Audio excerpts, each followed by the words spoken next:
Good evening students. ਅਸੀਂ ਇਸ ਤੋਂ ਪਹਿਲਾਂ ਦੋ ਲੈਕਚਰ ਦੇ ਵਿੱਚ ਦੋ ਚਲਾਂ ਵਾਲੇ ਰੇਖੀ ਸਮੀਕਰਨ ਦੇ ਜੋੜੇ ਦੇ ਐਲੀਮੀਨੇਸ਼ਨ ਮੈਥਡ, ਸਬਸਟੀਟਿਊਸ਼ਨ ਤੇ ਕ੍ਰਾਸ ਮਲਟੀਪਲੀਕੇਸ਼ਨ, ਜਿਸ ਨੂੰ ਅਸੀਂ ਤਿੰਨਾਂ ਮੈਥਡਸ ਨੂੰ ਪੰਜਾਬੀ ਦੇ ਵਿੱਚ ਵਿਲੋਪਨ, ਪ੍ਰਤੀਸਥਾਪਨ ਤੇ ਤਿਰਛੀਗੁਣਾ ਬੋਲ ਦਿੰਦੇ ਹਾਂ, ਅਸੀਂ ਉਹ ਕੀਤਾ ਸੀ। ਅੱਜ ਜੋ ਚੌਥਾ ਮੈਥਡ ਹੈ ਕਿ ਦੋ ਚਲਾਂ ਵਾਲੇ ਰੇਖੀ ਸਮੀਕਰਨ ਦੇ ਜੋੜੇ ਨੂੰ ਕਿਸ ਤਰ੍ਹਾਂ ਹੱਲ ਕਰਨਾ ਹੈ, ਉਸ ਦਾ ਇੱਕ ਨੈਕਸਟ ਮੈਥਡ ਹੈ ਲੇਖੀ ਵਿਧੀ, ਗ੍ਰਾਫਿਕਲ ਮੈਥਡ ਇਸ ਨੂੰ ਬੋਲ ਦਿੰਦੇ। ਅਸੀਂ ਉਹਦੇ ਨਾਲ ਦੋ ਸਮੀਕਰਨਾਂ ਨੂੰ ਹੱਲ ਕਰਾਂਗੇ। ਸਾਡੇ ਕੋਲ ਦੋ ਸਮੀਕਰਨ ਨੇ, ਮੰਨ ਲਓ x ਜਮਾ y ਬਰਾਬਰ 5, 2x ਜਮਾ 2y ਬਰਾਬਰ 10। ਕੁਐਸਚਨ ਇਹ ਹੈ ਕਿ ਪਹਿਲਾਂ ਅਸੀਂ ਇਹ ਦੇਖਣਾ ਹੈ ਕਿ ਇਹਨਾਂ ਵਿੱਚ ਕਿਹੜਾ ਜੋੜਾ ਸੰਗਤ ਹੈ ਤੇ ਕਿਹੜਾ ਅਸੰਗਤ। ਜੇਕਰ ਸੰਗਤ ਹੈ ਤਾਂ ਫਿਰ ਉਸ ਨੂੰ ਅਸੀਂ ਲੇਖੀ ਵਿਧੀ ਨਾਲ ਹੱਲ ਕਰਨਾ ਹੈ। ਮੈਂ ਤੁਹਾਨੂੰ ਯਾਦ ਕਰਵਾ ਦੇਵਾਂ ਕਿ ਅਸੀਂ ਜੋ ਪਹਿਲਾ ਲੈਕਚਰ ਸੀ ਉਸ ਦੇ ਵਿੱਚ ਕੀਤਾ ਸੀ ਸੰਗਤ ਅਸੰਗਤ ਦਾ ਕਿਸ ਤਰ੍ਹਾਂ ਪਤਾ ਲੱਗੇਗਾ।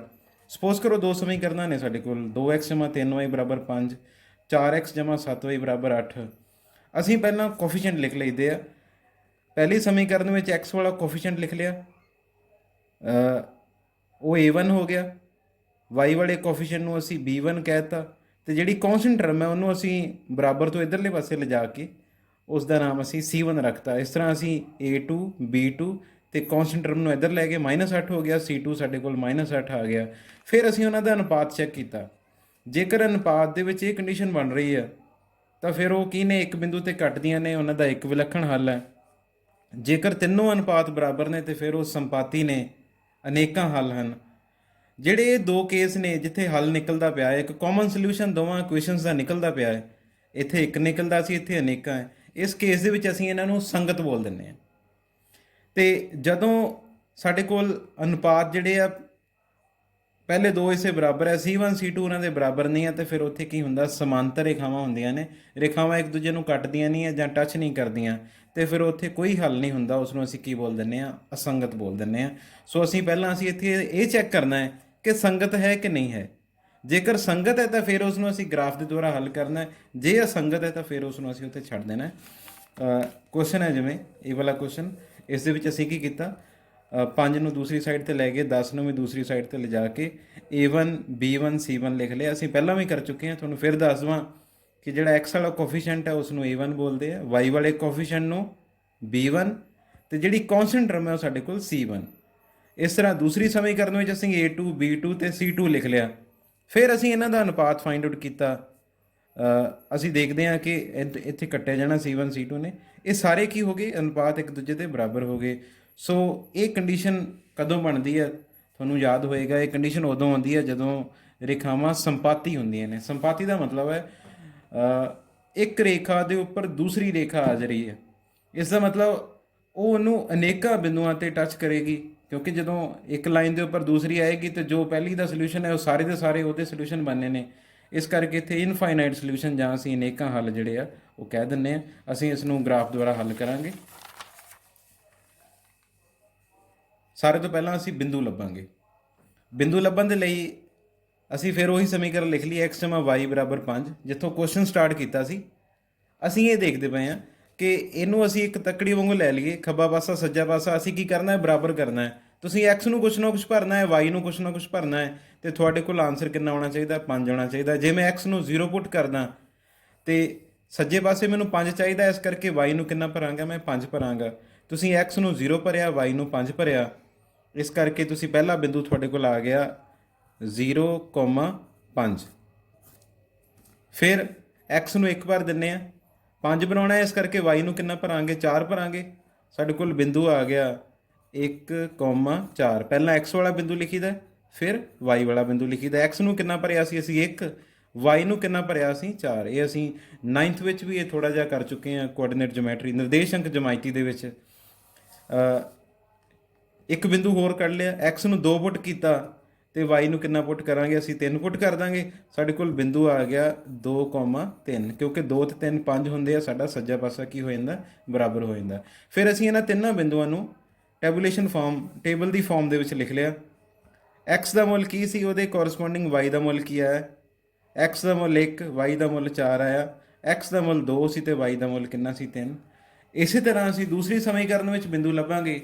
ਉਹ ਅਸੀਂ ਵੱਖਰੇ ਵੀ ਲੱਭ ਸਕਦੇ ਹਾਂ, ਪਰ ਇੱਥੇ ਇੱਕ ਚੀਜ਼ ਹੈ, ਸਾਨੂੰ ਮੈਥਮੈਟਿਕਲੀ ਜਦੋਂ ਅਸੀਂ ਦੇਖ ਲਿਆ ਕਿ a1/a2 ਸਾਰੇ ਅਨੁਪਾਤ ਜਿਹੜੇ ਆ ਬਰਾਬਰ ਆ ਰਹੇ, ਇਸ ਦਾ ਮਤਲਬ ਸਾਨੂੰ ਕਲੀਅਰ ਹੋ ਗਿਆ ਕਿ ਇਹ ਰੇਖਾਵਾਂ ਕਿਹੜੀਆਂ ਬਣਨੀਆਂ ਨੇ। ਸੋ ਅਸੀਂ ਜੋ ਇਹ ਬਿੰਦੂ ਆਏ ਨੇ, ਇਹੀ ਬਿੰਦੂ ਦੂਸਰੀ ਸਮੀਕਰਨ ਦੇ ਵਿੱਚ ਪੁੱਟ ਕਰਕੇ ਵੀ ਕੰਡੀਸ਼ਨ ਜਿਹੜੀ ਹੈ ਦੇਖ ਸਕਦੇ ਹਾਂ। ਦੇਖੋ x 0 ਸੀ, y ਕਿੰਨਾ ਹੈ 5 ਹੈ। ਜਿੱਥੇ x ਆ ਰਿਹਾ ਉੱਥੇ ਤੁਸੀਂ 0 ਪੁੱਟ ਕਰ ਦਿਓ, ਦੂਸਰੀ ਸਮੀਕਰਨ ਵਿੱਚ ਜਿੱਥੇ y ਆ ਰਿਹਾ ਉੱਥੇ 5 ਪੁੱਟ ਕਰ ਦਿਓ, ਤੇ 0 ਪੁੱਟ ਕੀਤੇ x ਵਾਲੀ ਟਰਮ ਤਾਂ ਖਤਮ ਹੋ ਗਈ, 5 ਪੁੱਟ ਕੀਤਾ ਕਿੰਨਾ ਆ ਗਿਆ 10 ਆ ਗਿਆ। ਤੁਸੀਂ ਇਹ ਨੋਟ ਕਰ ਲਓ ਕਿ x ਨੂੰ ਕੀ ਪੁੱਟ ਕੀਤਾ ਸੀ, y ਨੂੰ ਕੀ ਕੀਤਾ ਸੀ। x 0 ਤੇ y 5, ਤੁਹਾਡੇ ਕੋਲ ਬਿੰਦੂ ਆ ਗਿਆ ਪਹਿਲਾ 0,5। ਇਸ ਤਰ੍ਹਾਂ ਪਹਿਲੀ ਸਮੀਕਰਨ ਵਿੱਚ ਅਸੀਂ ਬਿੰਦੂ ਲਿਆ ਸੀ 1 ਤੇ 4। ਹੁਣ ਅਸੀਂ x ਨੂੰ ਕਿੰਨਾ ਪੁੱਟ ਕੀਤਾ 1, ਤੇ y ਦੀ ਜਗ੍ਹਾ ਤੇ 4 ਪੁੱਟ ਕੀਤਾ, ਫਿਰ ਕੰਡੀਸ਼ਨ ਸੈਟੀਸਫਾਈ ਹੋ ਗਈ। ਸਾਡੇ ਕੋਲ ਕਿੰਨਾ ਬਣ ਗਿਆ 10 ਬਣ ਗਿਆ, ਜੋ ਕਿ ਸਾਡੇ ਸੱਜੇ ਪਾਸੇ ਨਾਲ ਮੈਚ ਕਰਦਾ ਹੈ। ਬਿੰਦੂ ਆ ਗਿਆ ਸਾਡੇ ਕੋਲ 1,4। ਅਸੀਂ ਨੈਕਸਟ ਬਿੰਦੂ ਇੱਕ ਹੋਰ ਫਾਈਂਡ ਆਊਟ ਕਰ ਲੈਂਦੇ ਹਾਂ। ਉਹਦੇ ਵਿੱਚ ਅਸੀਂ ਕੀ ਕੀਤਾ, x ਨੂੰ ਵੀ 2 ਪੁੱਟ ਕੀਤਾ ਤੇ y ਨੂੰ ਕੀ ਪੁੱਟ ਕਰ ਦਿੱਤਾ 3 ਪੁੱਟ ਕਰ ਦਿੱਤਾ, ਤੇ ਸਾਡੇ ਕੋਲ ਇੱਥੇ ਵੀ ਕਿੰਨਾ ਰਿਜ਼ਲਟ ਬਣੇਗਾ 10 ਬਣ ਜਾਏਗਾ। ਅਸੀਂ ਇਹ ਸੇਮ ਬਿੰਦੂ ਇਸ ਟੇਬਲ ਦੇ ਵਿੱਚ ਬਣਾ ਲਿਆ। ਇਹ ਚੀਜ਼ ਸਿਰਫ ਸੰਪਾਤੀ ਰੇਖਾਵਾਂ ਦੇ ਕੇਸ ਦੇ ਵਿੱਚ ਹੋਏਗੀ, ਕਿਉਂਕਿ ਉਹ ਜੋ ਪਹਿਲੀ ਰੇਖਾ ਦੇ ਹੱਲ ਨੇ, ਸਮੀਕਰਨ ਦੇ ਹੱਲ ਨੇ, ਉਹੀ ਦੂਸਰੀ ਦੇ ਬਣਨੇ, ਇਸ ਕਰਕੇ ਅਸੀਂ ਸੇਮ ਬਿੰਦੂ ਦੇ ਨਾਲ ਉਹਨੂੰ ਕਰ ਸਕਦੇ ਹਾਂ। ਇਸ ਤੋਂ ਬਾਅਦ ਅਗਲਾ ਕੰਮ ਕੀ ਆ, ਅਸੀਂ ਇਹ ਦੋਨੋਂ ਬਿੰਦੂ ਜਿਹੜੇ ਆ ਗ੍ਰਾਫ ਦੇ ਉੱਪਰ ਪਲਾਟ ਕਰਨੇ ਆ। ਦੇਖੋ ਇਹ ਗ੍ਰਾਫ ਪੇਪਰ ਹੈ, ਇਸ ਲਾਈਨ ਨੂੰ ਅਸੀਂ x ਧੁਰਾ ਬੋਲ ਦਿੰਦੇ ਹਾਂ, ਜਿਹੜੀ ਸਾਡੇ ਕੋਲ ਵਰਟੀਕਲ ਲਾਈਨ ਹੈ ਇਸ ਨੂੰ ਅਸੀਂ y ਧੁਰਾ ਬੋਲ ਦਿੰਦੇ ਹਾਂ। ਇੱਥੇ ਅਸੀਂ ਤੁਹਾਨੂੰ ਇਸ ਚੀਜ਼ ਬਾਰੇ ਪਤਾ ਹੀ ਆ ਕਿ ਅਸੀਂ ਇੱਧਰ ਸੱਜੇ ਵਾਲੇ ਪਾਸੇ ਧਨਾਤਮਕ, ਖੱਬੇ ਵਾਲੇ ਪਾਸੇ ਰਿਣਾਤਮਕ ਹੁੰਦੀਆਂ ਨੇ। ਇਸ ਤਰ੍ਹਾਂ ਅਸੀਂ ਉੱਪਰ ਨੂੰ y ਵਾਲੇ ਪਾਸੇ ਧਨਾਤਮਕ ਤੇ ਥੱਲੇ ਵਾਲੇ ਪਾਸੇ ਕੀ ਹੋ ਗਈਆਂ ਰਿਣਾਤਮਕ ਹੋ ਗਈਆਂ। ਉਹ ਜਿਹੜੇ ਬਿੰਦੂ ਆਏ ਸੀ ਹੁਣ ਅਸੀਂ ਉਹਨਾਂ ਨੂੰ ਪਲਾਟ ਕੀਤਾ ਹੈ। ਪਹਿਲੀ ਸਮੀਕਰਨ ਵਿੱਚ ਤੁਸੀਂ ਜਿੱਥੇ x ਪਹਿਲਾ ਬਿੰਦੂ ਸੀ 0 ਤੇ 5, x 0 ਤੇ y ਕਿੰਨਾ ਸੀ 5 ਸੀਗਾ, ਅਸੀਂ ਉਹ ਉਸ ਬਿੰਦੂ ਦਾ ਮਤਲਬ ਅੰਕਿਤ ਕਰ ਦਿੱਤਾ। ਫਿਰ x 1 ਹੈ ਤੇ y ਕਿੰਨਾ ਹੈ ਸਾਡੇ ਕੋਲ 4 ਹੈ, x 1 ਤੇ y 4। ਸਾਡੇ ਕੋਲ ਬਿੰਦੂ ਜਿਹੜਾ ਉਹ ਕਿੱਥੇ ਆ ਗਿਆ, ਇਸ ਜਗ੍ਹਾ ਦੇ ਉੱਪਰ ਆ ਗਿਆ। x 1 ਤੇ y ਕਿੰਨਾ ਹੋ ਗਿਆ 4 ਹੋ ਗਿਆ, ਇਹ ਬਿੰਦੂ ਹੋ ਗਿਆ। ਇਸ ਤਰ੍ਹਾਂ ਤੀਸਰਾ ਬਿੰਦੂ ਇਹ ਆ ਗਿਆ। ਅਸੀਂ ਕੀ ਕੀਤਾ ਇੱਥੇ, ਫਿਰ ਇਹਨਾਂ ਤਿੰਨਾਂ ਬਿੰਦੂਆਂ ਨੂੰ ਇੱਕ ਰੇਖਾ ਦੇ ਨਾਲ ਮਿਲਾ ਦਿੱਤਾ। ਹੁਣ ਤੁਸੀਂ ਇਹ ਦੇਖੋ ਕਿ ਜਦੋਂ ਅਸੀਂ ਦੂਸਰੀ ਸਮੀਕਰਨ ਨੂੰ ਕਰਾਂਗੇ ਉਹਦੇ ਵੀ ਇਹੀ ਬਿੰਦੂ ਨੇ। ਇਸ ਦਾ ਮਤਲਬ ਅਸੀਂ ਇਸ ਲਾਈਨ ਨੂੰ ਹੀ ਥੋੜ੍ਹਾ ਜਿਹਾ ਡਾਰਕ ਕਰ ਦਿੰਦੇ ਹਾਂ, ਸਾਨੂੰ ਇਹ ਪਤਾ ਲੱਗ ਜਾਏਗਾ ਕਿ ਦੂਸਰੀ ਰੇਖਾ ਵੀ ਇਸ ਦੇ ਉੱਪਰ ਹੀ ਆ ਰਹੀ ਹੈ। ਤੇ ਇਹ ਚੀਜ਼ ਦਰਸਾਉਣ ਦੇ ਲਈ ਅਸੀਂ ਕੀ ਕੀਤਾ, ਇੱਧਰਲੇ ਪਾਸੇ ਤੁਸੀਂ ਪਹਿਲੀ ਸਮੀਕਰਨ ਦਾ ਨਾਮ ਲਿਖ ਦਿਓ ਤੇ ਇੱਧਰਲੇ ਪਾਸੇ ਤੁਸੀਂ ਦੂਸਰੀ ਸਮੀਕਰਨ ਦਾ ਨਾਮ ਲਿਖ ਦਿਓ। ਤੇ ਇੱਥੋਂ ਸਾਨੂੰ ਕਲੀਅਰ ਹੋ ਗਿਆ ਕਿ ਇਹ ਦੋਵੇਂ ਰੇਖਾਵਾਂ ਇੱਕ ਦੂਜੇ ਨੂੰ ਅਨੇਕਾਂ ਬਿੰਦੂਆਂ ਤੇ ਮਿਲਦੀਆਂ ਨੇ, ਤੇ ਅਸੀਂ ਉਹਦੇ ਚੋਂ ਮਤਲਬ ਅਸੀਂ ਇਹ ਕਹਾਂਗੇ ਕਿ ਇਸ ਦੇ ਅਨੇਕਾਂ ਹੱਲ ਹਨ। ਮਤਲਬ ਇਹ ਸਮੀਕਰਨਾਂ ਦਾ ਜੋੜਾ ਕੀ ਹੋ ਗਿਆ ਸਾਡੇ ਕੋਲ ਸੰਪਾਤੀ ਹੋ ਗਿਆ। ਸੰਪਾਤੀ ਦਾ ਮਤਲਬ ਇੱਕ ਰੇਖਾ ਦੇ ਉੱਪਰ ਦੂਸਰੀ ਰੇਖਾ ਆ ਰਹੀ ਹੈ, ਇਸ ਕਰਕੇ ਇਸ ਦੇ ਕੀ ਹੋ ਗਏ ਸਾਡੇ ਕੋਲ ਅਨੇਕਾਂ ਹੱਲ ਹੋ ਗਏ ਸਾਡੇ ਕੋਲ। ਹੁਣ ਅਸੀਂ ਸੈਕੰਡ ਕੁਐਸਚਨ ਲਵਾਂਗੇ।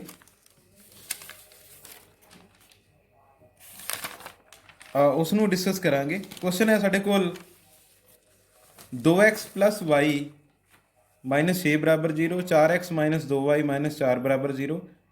ਉਸੇ ਤਰ੍ਹਾਂ ਅਸੀਂ ਇਹ ਸਾਰਾ ਚੈੱਕ ਕੀਤਾ, ਅਨੁਪਾਤ a1 a2 b1 b2 c1/c2 ਕਰਕੇ ਕੀਤਾ। ਯਾਦ ਰੱਖਣੀ ਇੱਕ ਚੀਜ਼ ਕਿ ਜਦੋਂ ਅਸੀਂ ਇਹ ਦੇਖਣਾ ਹੈ ਸੰਗਤ ਹੈ ਜਾਂ ਅਸੰਗਤ ਹੈ, ਉਦੋਂ ਅਸੀਂ ਬਰਾਬਰ ਤੋਂ ਇੱਧਰਲੇ ਪਾਸੇ 0 ਰੱਖਣਾ। ਮਤਲਬ ਕਿ ਜੇਕਰ ਕੋਈ ਸੰਖਿਆ ਹੈਗੀ ਹੈ ਤਾਂ ਉਹਨੂੰ ਦੂਸਰੇ ਪਾਸੇ ਲੈ ਜਾਓ ਤਾਂ ਕਿ ਇੱਧਰ 0 ਹੋਵੇ, ਫਿਰ ਉਸ ਦੇ ਬਾਅਦ ਤੁਹਾਡੇ ਲਈ ਥੋੜ੍ਹਾ ਈਜ਼ੀ ਰਹੇਗਾ। ਇੱਥੇ ਅਸੀਂ ਦੇਖਦੇ ਪਏ ਹਾਂ ਕਿ a1 a2 b1 b2 ਦੇ ਬਰਾਬਰ ਨਹੀਂ ਆ ਰਿਹਾ, ਕਿਉਂਕਿ 1/2 ਸੀ, ਇਹ ਕੀ ਆ ਰਿਹਾ -1/2। ਇਸ ਦਾ ਮਤਲਬ ਇਹ ਵੀ ਕੀ ਹੋ ਗਿਆ ਸੰਗਤ ਹੋ ਗਿਆ। ਤੁਸੀਂ ਯਾਦ ਕਰੋ ਇਹ ਕੰਡੀਸ਼ਨ ਕਦੋਂ ਹੁੰਦੀ ਹੈ, ਜਦੋਂ ਰੇਖਾਵਾਂ ਕਾਟਵੀਆਂ ਹੁੰਦੀਆਂ ਨੇ, ਇੱਕ ਬਿੰਦੂ ਤੇ ਕੱਟਦੀਆਂ ਨੇ, ਇੱਕ ਵਿਲੱਖਣ ਹੱਲ ਹੈ। ਇਸ ਕਰਕੇ ਸਾਨੂੰ ਆਈਡੀਆ ਹੋ ਜਾਣਾ ਚਾਹੀਦਾ ਹੈ ਕਿ ਇੱਥੇ ਹੁਣ ਦੋ ਰੇਖਾਵਾਂ ਇੱਕ ਬਿੰਦੂ ਦੇ ਉੱਪਰ ਕੱਟਣਗੀਆਂ ਤੇ ਉਹੀ ਉਹਨਾਂ ਦਾ ਹੱਲ ਹੋਏਗਾ। ਉਹੀ ਸਟੈਪ ਰਿਪੀਟ ਕਰੀਏ, ਫਿਰ ਅਸੀਂ ਬਿੰਦੂ ਲੱਭੀਏ। ਹੁਣ ਬਿੰਦੂ ਲੱਭਣ ਫਿਰ ਤੁਹਾਨੂੰ ਅਸੀਂ ਇਹਨੂੰ ਬੈਲੈਂਸ ਵਾਂਗੂ ਕਰ ਲਈਏ, ਮਤਲਬ ਜਿਵੇਂ ਤੱਕੜੀ ਵਿੱਚ ਹੁੰਦਾ ਹੈ ਨਾ, ਸੱਜਾ ਪਾਸਾ ਖੱਬਾ ਪਾਸਾ ਬਣਾ ਲਈਏ। ਹੁਣ ਅਸੀਂ ਇੱਧਰ ਵੀ 6 ਬਣਾਉਣਾ ਹੈ, ਕਿਉਂਕਿ ਸੱਜੇ ਪਾਸੇ ਕਿੰਨਾ ਹੈ ਸਾਡੇ ਕੋਲ 6 ਹੈ। ਤੁਸੀਂ x ਨੂੰ ਕੁਛ ਨਾ ਕੁਛ ਭਰੋ, y ਨੂੰ ਕੁਛ ਨਾ ਕੁਛ ਭਰੋ ਤਾਂ ਕਿ ਤੁਹਾਡੇ ਕੋਲ 6 ਬਣੇ। ਮੈਂ x ਨੂੰ 0 ਭਰਿਆ, ਇਹਦੇ ਨਾਲ x ਵਾਲੀ ਟਰਮ ਜਿਹੜੀ ਹੈ ਕੀ ਹੋ ਗਈ ਖਤਮ ਹੋ ਗਈ ਹੈ। ਤੇ y ਨੂੰ ਫਿਰ ਕਿੰਨਾ ਭਰਨਾ ਪਊਗਾ 6 ਭਰਨਾ ਪਊਗਾ, ਕਿਉਂਕਿ 6 ਦੇ ਵਿੱਚ 0 ਪਲੱਸ ਕਰਕੇ 6 ਆ ਜਾਏਗਾ। ਤੁਸੀਂ ਭਰਿਆ ਹੈ x ਨੂੰ 0, y ਨੂੰ 6, ਬਿੰਦੂ ਆ ਗਿਆ ਸਾਡੇ ਕੋਲ 0,6। ਫਿਰ ਅਸੀਂ x ਨੂੰ 1 ਪੁੱਟ ਕੀਤਾ, 1 ਪੁੱਟ ਕੀਤਿਆਂ 1 2 ਨਾਲ ਮਲਟੀਪਲਾਈ ਹੋ ਕੇ 2 ਬਣ ਗਿਆ ਸਾਡੇ ਕੋਲ। ਅਸੀਂ ਬਣਾਉਣਾ ਹੈ 6, ਇਸ ਦਾ ਮਤਲਬ 2 ਤਾਂ ਪਹਿਲਾਂ ਹੀ ਹੋ ਗਿਆ, ਹੁਣ y ਦੀ ਜਗ੍ਹਾ ਤੇ ਕਿੰਨਾ ਭਰਨਾ ਪਊਗਾ 4 ਭਰਨਾ ਪਊਗਾ। ਸਾਡੇ ਕੋਲ ਕਿੰਨਾ ਹੋ ਗਿਆ ਫਿਰ 6 ਆ ਗਿਆ। ਜੋ ਅਸੀਂ ਭਰਿਆ ਸੀ x ਨੂੰ 1 ਭਰਿਆ ਸੀ, y ਨੂੰ 4 ਭਰਿਆ ਸੀ, ਉਹ ਸਾਡੇ ਕੋਲ ਬਿੰਦੂ ਆ ਗਿਆ 1,4। ਇਸ ਤਰ੍ਹਾਂ ਅਸੀਂ ਇੱਕ ਬਿੰਦੂ ਹੋਰ ਲੱਭ ਲਿਆ ਇਹਦੇ ਵਿੱਚ, x ਦੀ ਜਗ੍ਹਾ ਤੇ 2 ਪੁੱਟ ਕਰ ਲਿਆ, 2 ਦੂਣੀ 4 ਹੋ ਗਿਆ। ਇਸ ਕਰਕੇ y ਨੂੰ ਅਸੀਂ 2 ਪੁੱਟ ਕਰ ਲਿਆ, 4 ਤੇ 2 ਕਿੰਨੇ 6 ਬਣ ਗਏ।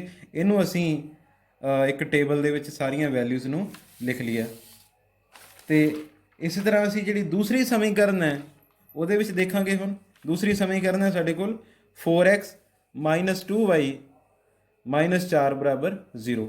ਉਹਦੇ ਵੀ ਬਿੰਦੂ ਲੱਭੇ ਅਸੀਂ। 4 ਨੂੰ ਦੂਸਰੇ ਪਾਸੇ ਲੈ ਗਏ ਕਿਉਂਕਿ ਥੋੜਾ ਈਜ਼ੀ ਹੋ ਜਾਏਗਾ। ਕਰ ਇਸ ਤਰ੍ਹਾਂ ਵੀ ਸਕਦੇ ਹਾਂ।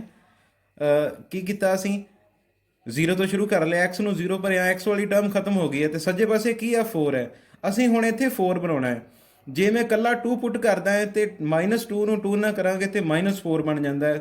ਸਾਨੂੰ ਚਾਹੀਦਾ ਪਲੱਸ ਦਾ 4। ਇਸ ਕਰਕੇ y ਦੀ ਜਗ੍ਹਾ ਤੇ ਅਸੀਂ ਕੀ ਪੁੱਟ ਕਰਤਾ -2 ਪੁੱਟ ਕਰਤਾ, ਕਿਉਂਕਿ ਮਾਈਨਸ ਮਾਈਨਸ ਪਲੱਸ ਹੋ ਜਾਏਗਾ ਤੇ 2 × 2 ਕਿੰਨਾ ਹੋ ਜਾਏਗਾ 4 ਹੋ ਜਾਏਗਾ। ਜੋ ਅਸੀਂ ਪੁੱਟ ਕੀਤਾ ਸੀ ਉਹ ਨੋਟ ਕਰ ਲਿਆ। x ਨੂੰ 0 ਪੁੱਟ ਕੀਤਾ ਹੈ ਤੇ y ਨੂੰ -2 ਪੁੱਟ ਕੀਤਾ ਹੈ। ਸਾਡੇ ਕੋਲ ਜੋ ਬਿੰਦੂ ਹੈ ਉਹ ਆ ਗਿਆ 0,-2। ਇਸ ਤਰ੍ਹਾਂ ਨੈਕਸਟ ਵਿੱਚ ਮੈਂ x ਨੂੰ 1 ਪੁੱਟ ਕੀਤਾ, 1 ਪੁੱਟ ਕੀਤਿਆਂ 4 × 1 4 ਹੋ ਗਿਆ। ਸੱਜੇ ਪਾਸੇ ਵੀ 4 ਹੈ, ਇਹਦਾ ਮਤਲਬ y ਵਾਲੀ ਟਰਮ ਨੂੰ ਖਤਮ ਕਰਨਾ ਪਊਗਾ।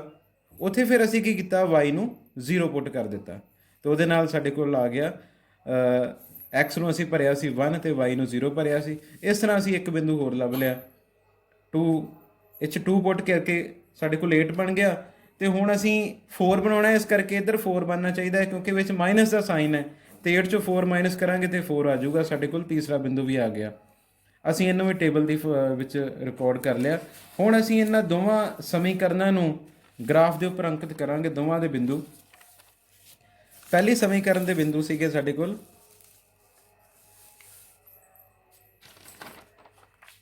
0,6 1,4 ਤੇ 2,2। ਅਸੀਂ ਉਹਨਾਂ ਨੂੰ ਗ੍ਰਾਫ ਦੇ ਉੱਪਰ ਦਿਖਾਇਆ।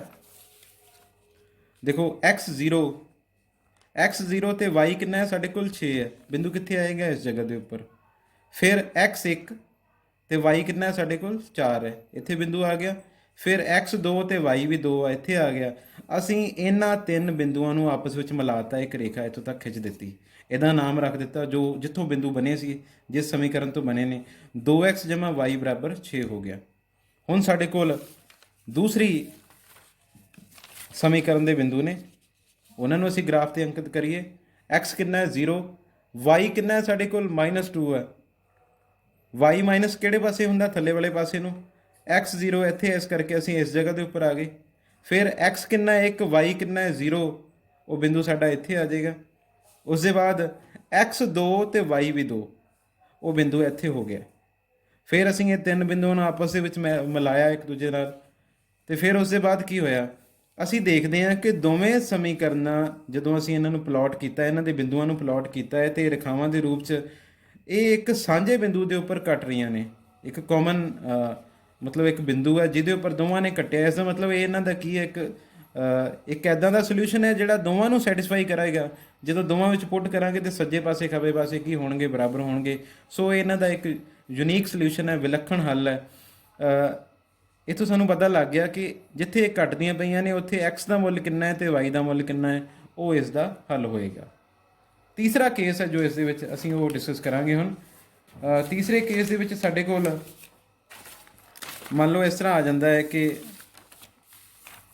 ਸਮੀਕਰਨ ਹੈ 2x - 2y - 2 = 0, 4x - 4y - 5 = 0। ਉਸ ਤਰ੍ਹਾਂ ਅਸੀਂ ਲਿਖ ਲਿਆ ਇਹਨਾਂ ਨੂੰ a1 a2। ਅਸੀਂ ਇੱਥੇ ਚੈੱਕ ਕੀਤਾ ਕਿ ਆਹ ਕੰਡੀਸ਼ਨ ਬਣਦੀ ਪਈ ਹੈ ਸਾਡੇ ਕੋਲ। ਇਹ ਕੰਡੀਸ਼ਨ ਉਦੋਂ ਬਣਦੀ ਹੈ ਜਦੋਂ ਰੇਖਾਵਾਂ ਸਮਾਂਤਰ ਹੁੰਦੀਆਂ ਨੇ, ਮਤਲਬ ਕੋਈ ਹੱਲ ਨਹੀਂ। ਤੇ ਹੱਲ ਨਹੀਂ ਤੇ ਇਸ ਦਾ ਮਤਲਬ ਇਹ ਕੀ ਹੋ ਗਿਆ, ਫਿਰ ਜੋੜਾ ਸੰਗਤ ਹੈ। ਇਸ ਨੂੰ ਫਿਰ ਗ੍ਰਾਫ ਦੇ ਉੱਪਰ ਅੰਕਿਤ ਕਰਨ ਦੀ ਲੋੜ ਨਹੀਂ, ਕਿਉਂਕਿ ਜੇ ਅਸੀਂ ਇਹਨੂੰ ਕਰਦੇ ਵੀ ਹਾਂ, ਜੇ ਮੈਂ ਰਫਲੀ ਕਰਾਂ ਤੇ ਇਹਦੇ ਵਿੱਚ ਕੀ ਹੋਏਗਾ, ਇੱਕ ਐਦਾਂ ਰੇਖਾ ਆਏਗੀ, ਦੂਸਰੀ ਐਦਾਂ ਆ ਜਾਏਗੀ ਮੰਨ ਲਓ, ਤਾਂ ਇੱਕ ਦੂਜੇ ਦੇ ਕੀ ਹੋਣਗੀਆਂ, ਸਮਾਂਤਰ ਹੋਣਗੀਆਂ। ਇੱਥੇ ਕੋਈ ਵੀ ਹੱਲ ਨਹੀਂ ਹੋਏਗਾ। ਹੱਲ ਨਾ ਹੋਣ ਕਰਕੇ ਫਿਰ ਉਹਨਾਂ ਨੇ ਕਿਹਾ ਹੈ ਕਿ ਇਸ ਨੂੰ ਮਤਲਬ ਗ੍ਰਾਫ ਦੇ ਉੱਪਰ ਕਰਨ ਦੀ ਲੋੜ ਨਹੀਂ ਹੈ।